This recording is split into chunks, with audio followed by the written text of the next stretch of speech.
Hello বন্ধুরা, নতুন একটা ভিডিওতে তোমাদের সকলকে স্বাগত জানাই।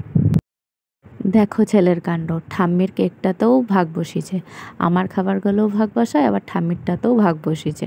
আমাকে একটু দিল যদিবা আমি তারপরে কুলেখাড়া পাতার রস খেয়ে নিলাম। কুলেখাড়া পাতার রস খেলে নাকি রক্ত হয়, সেই জন্য। আর এদিকে আজকে গৌতমের জন্য ছানার বড়ার তরকারিটা করে নিলাম। আরও কিছু রান্না হয়েই গেছে। ছানার বড়ার তরকারিটা আমার কমপ্লিট হয়ে গেল।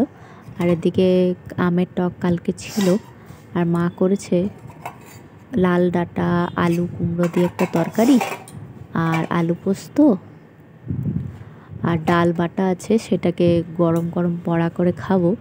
আর আমরা ডিম খাবো তিনজনে, গৌতম তো নিরামিষই খাই। আর এইদিকে দই বসানো আছে। আর তারপরে আমি সকালে ব্রেকফাস্টটা সেরে নিলাম। ওই পোস্ত মুড়ি কাদের খেতে ভালো লাগে একটু জানিও তো। আর সাথে ছিল ছানা, ড্রাই ফ্রুটস। ভাতটা করা হয়ে গেল, গৌতমেরও সব ঢুকিয়ে দিলাম গরম করে। আর একটু ডালটাকে ভালো করে ফেটিয়ে নিচ্ছি, বড়া করব। আর তারপরে স্নান টান করে চলে এলাম। আর এদিকে আমি মায়ের মানে শাশুড়ি মায়ের একটা শাড়ি পরেছি, অনেক আগেরকার দিনের শাড়ি, তোমরা বুঝতেই পারছো আমার লাল রঙটা এতই পছন্দের।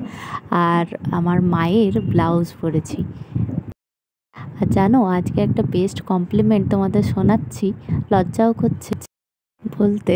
তো আমাদের ঘরে যে কাজ করে সে বলছিল নাইটি পরলে কেমন যেন লাগে, আর শাড়ি পরলে পুরো পুতুলের মতো লাগে। তো তোমরাই বলো তো, আমাকে শাড়ি পরলে কেমন দেখায়? আরও কিন্তু অনেকেই বলেছে যে আমাকে শাড়ি পরলেই নাকি বেশি ভালো দেখায়।